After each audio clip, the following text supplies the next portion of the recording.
Щегу. Сегодня с вами будем делать лукомпетгера. Нам понадобится амурный двухамурный кислый и мерный стакан. Развивался, питался и делал все свои дела, как обычный ребенок, все замечательно. Все прививки мы получали вовремя. Когда ему было 2 годика, получил очередную прививку. И после этой прививки он перестал вести себя как обычный ребенок. Я не хочу, конечно, винить ни прививки, ничего остального, но так случилось. Вот я говорю просто факты. Белеет парус одинокий в тумане море голубом, что ищет он в стране далекой, что кинул он к краю родном, и гает волны, и ветер свищет, и мачта гнется и скрипит. Увы, он счастья не ищет и не от счастья бежит. Он все время плакал, как будто что-то его изводило изнутри. Все время даже не плакал, слез не было, он ныл. Ныл, глаза слезливые, но вот с ручьями ничего не лилось. И все время меня за юбку, за штаны хватал, и все время рядом со мной. Нет, в 3 годика он начал все время убегать куда-то убегать, постоянно. Тяжело ему было устоять несколько секунд на месте. Он все время бегал. Его постоянно надо было держать. И еще вдобавок он не откликался на свое имя другим людям. Единственное, я когда звала его: Марат, иди ко мне, иди сюда, он поворачивался, как-то реагировал.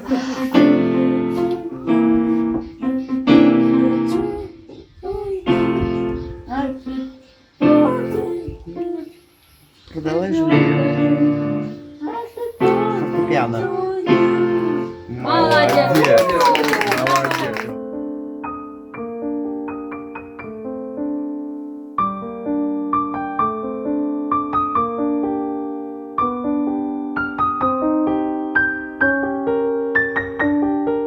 Естественно, нам лечение написали. Там такой список всего надо было делать, надо было пить. Я сейчас в медицину, наверное, не буду вникать. Улучшение наступило, но эти улучшения у нас по крупицам наступали, очень мало. Лишний возглас, мы воспринимали с таким восторгом, а я хотела большего. И после этого я стала искать, стала читать, искать везде, как решить наши проблемы. Потому что невропатологи, к которым мы ходили, нам кроме медицинских препаратов ничего не выписывали. Мы посетили этот реабилитационный центр, ему очень хорошо это помогло, очень хорошо помогло. Мы 3 раза туда летали. Были бы финансовые возможности, еще полетели бы. И меня там научили, многому научили. Там дефектологи, психологи, там в комплексе, вот такой комплекс у них. И вот каждый специалист учил меня, что с ним делать. Это такая помощь для меня была. И я сама подготовила его к школе. Я же говорила, что тяжело было его сконцентрировать и удержать его внимание. Буквально 5 секунд. Это сложно было.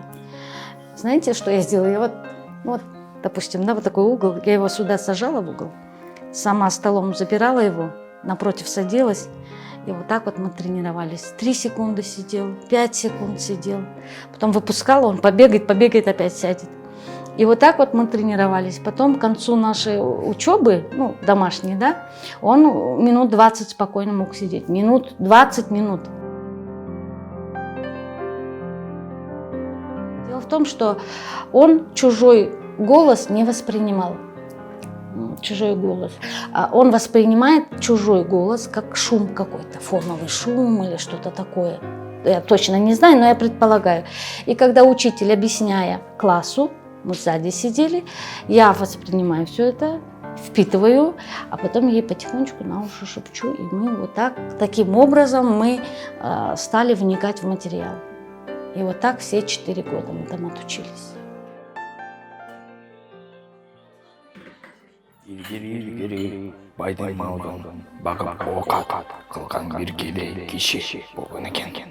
Анын чолпон деген сулуу, акылдуу жалгыз кызы болуптур.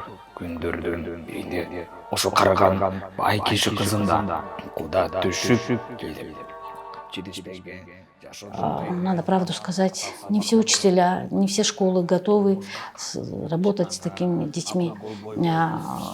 Надо развивать нам инклюзию, надо подходы, надо программы разрабатывать. Но, к сожалению, может, где-то сейчас что-то делается, но я пока не встречала.